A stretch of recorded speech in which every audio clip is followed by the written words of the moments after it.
Réflexion pour l'ouverture du sabbat. Chaque vendredi, au coucher du soleil, une émission pour toutes les familles adventistes. Jeudi, c'est vendredi 22 août 2025. Méditation pour aujourd'hui a pour titre « Pleure pour tes péchés ». Matthieu 5, verset 4. Heureux les affligés, car ils seront consolés. Ceux qui ne pleurent pas pour leurs propres péchés pleureront un jour de ce que ces péchés leur ont volé.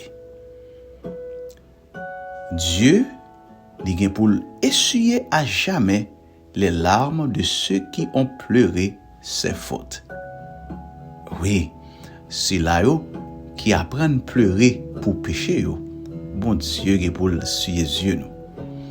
Verset aujourd'hui, c'est pas un verset qui encourage les gens à chercher la souffrance pour le péché, mais il met en évidence les larmes versées pour le péché commis, pas seulement péché mon découvert. Comme Thomas Watson lui-même dit, Jésus pas jamais douce, pas avant que péché allie amer.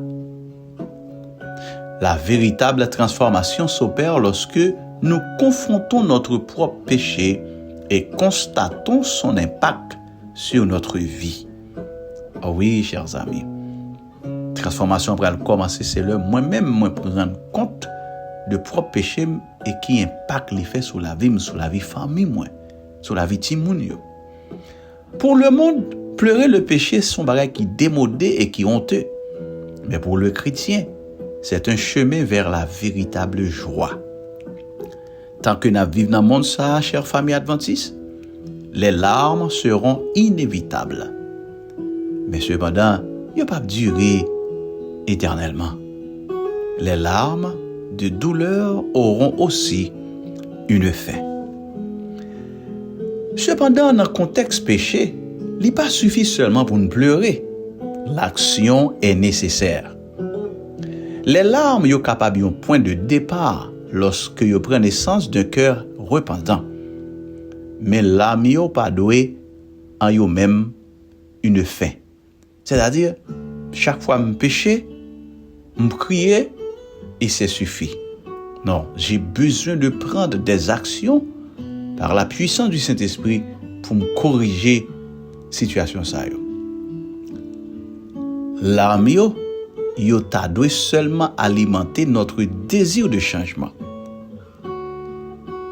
Il est temps de pleurer nos péchés et la douleur qu'ils ont causée et continuent de causer au Christ. Oui, le péché yo causé douleur à Jésus de Nazareth. Et c'est ça qui base repentance, vraie repentance. Chère famille adventiste, l'auteur a dit, c'est seulement un cœur qui est profondément insensible qui est capable de mener au monde ignorer propre péché. Et si ou pas t'as senti rien pour erreur que vous commettez, ça t'as qu'à indiquer que spirituellement ou mourir. C'est ça fait notre prière d'aujourd'hui devrait être, Seigneur, rends-moi triste pour les péchés que j'ai commis.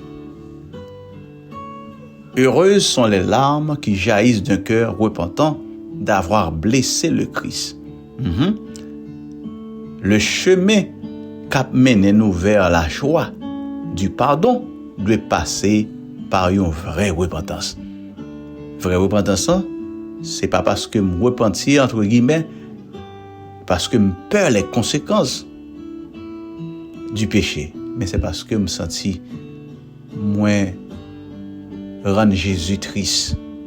Ellen White l'écrit pour le dire, Dieu nous révèle notre culpabilité afin que nous puissions nous réfugier en Christ et par lui être délivrés de l'esclavage du péché et nous réjouir de la liberté des enfants de Dieu. Nous pouvons aller au pied de la croix avec une véritable contrition et y déposer nos fardeaux. Amen. Chère famille, en ce sabbat, demandez à Dieu de vous guider vers une véritable repentance et une joie authentique. Pleurons nos péchés et Jésus un jour essuiera tous nos larmes. Bon sabbat avec Jésus.